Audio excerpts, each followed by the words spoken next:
In this video, we're going to do a quick warm-up, reviewing even and odd functions, and then we're going to have a mini lesson on addition, subtraction, and multiplication of polynomials. So on page 29, take a minute, pause the video, and try these two problems. At this point, you should have paused the video and tried both problems. Number one states, a portion of the graph of an even function f, whose domain is all real numbers, is shown below. Sketch the remaining portion of the graph. Well, we know that all even functions are reflected over the y-axis. So I'm going to find a couple good points, like 1, -2. Appears I have one here at 2, 1. And I'm going to reflect them over the y-axis. So 1, -2 has kind of like a partner point or a reflected point over here at -1, -2. 2, 1 reflects to -2, 1. So just to recap, if it's an even function,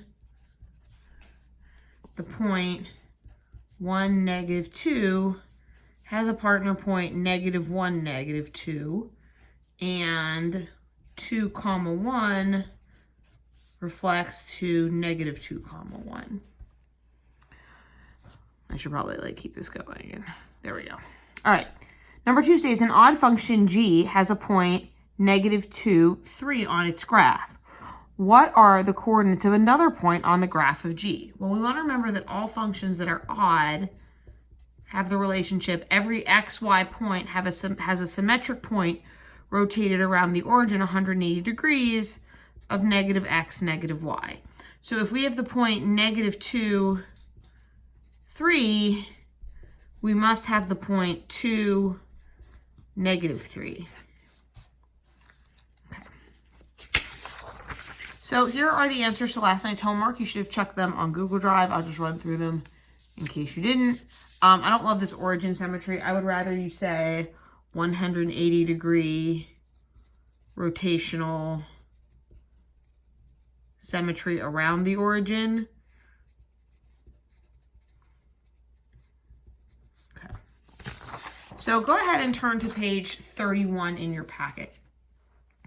And you see we are going to multiply some polynomials. And the opening exercise asks us to show that 28 times 27 equals 20 plus 8 times 20 plus 7 using an area model. What I want everyone to do is just make a note that an area model is the same as using the box. Like when we use the box to factor, it's the exact same thing as the box for multiplication.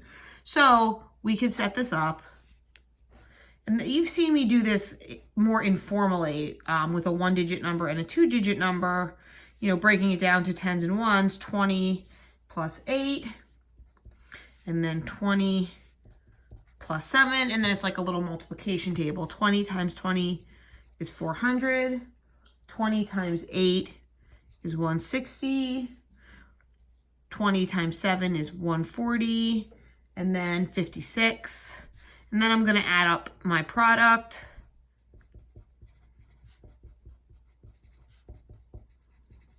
I know these two add to 300.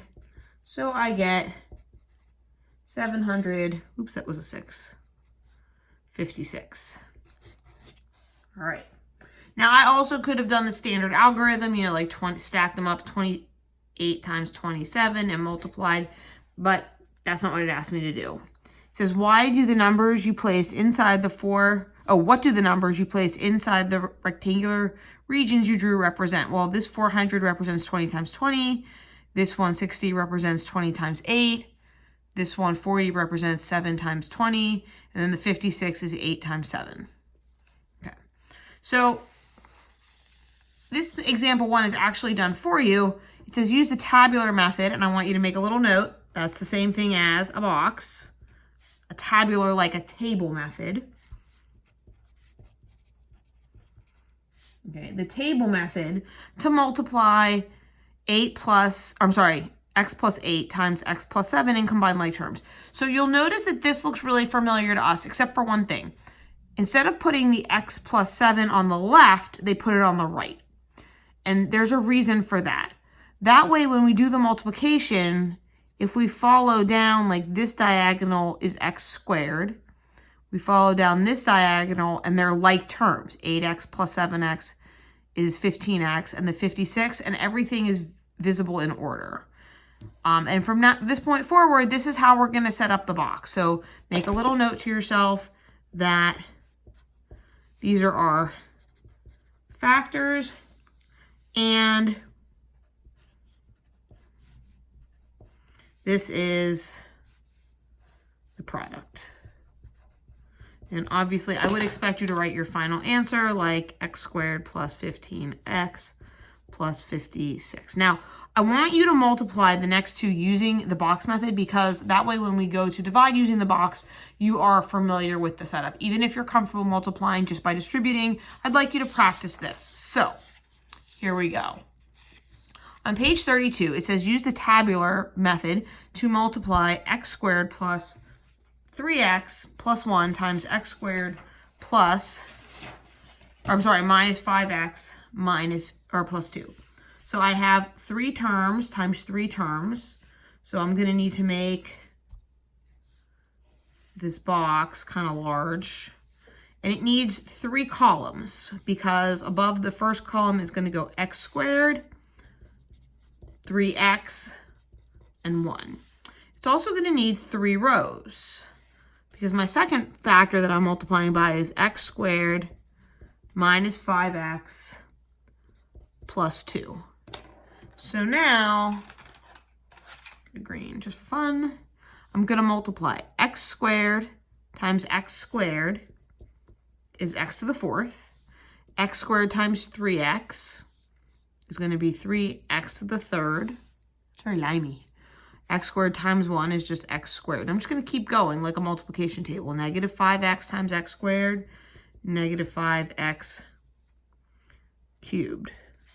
Negative 5x times 3x, negative 15x squared.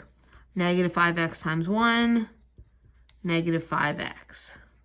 And then times 2. There we go. So now what you'll notice is that if I go along the diagonal, oh, that's a nice color. If I go along my diagonals, I have like terms. So first I have x to the 4th. It's like right here is x to the 4th. Then I've got 3x cubed minus 5x cubed. That would be negative 2x cubed. Then I've got a lot of x squares. That would be negative 12 x squared. And then plus 1x, and then the plus 2.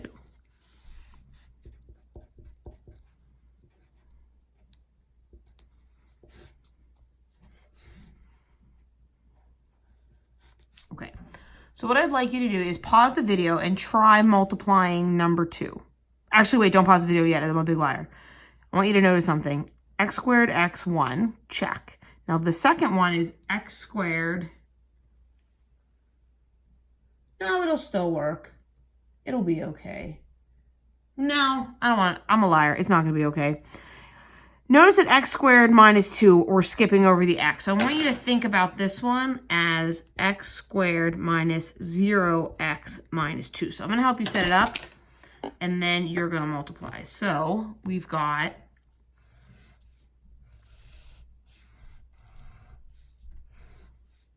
those are not even. This is what happens with all my Promethean tools. X squared, 3x and 1. X squared, 0x, negative 2. So this whole column, this row is just going to be 0. But watch why we need this. Go ahead and multiply. I'll wait. Okay, you should have gotten x to the 4th, 3x cubed, x squared, negative 2x squared, negative 6x, negative 2. Here's the deal. When I go to grab my like terms, I don't have any problems now. So our final answer ends up being x to the 4th plus 3x cubed minus 1x squared minus 6x minus 2. Okay, go ahead and clear your desks. And we have our quiz. When you are done with the quiz, go ahead and work on pages 33 to 36. I will scroll through the answers so you can use the video just to check your answers when you are done with the homework.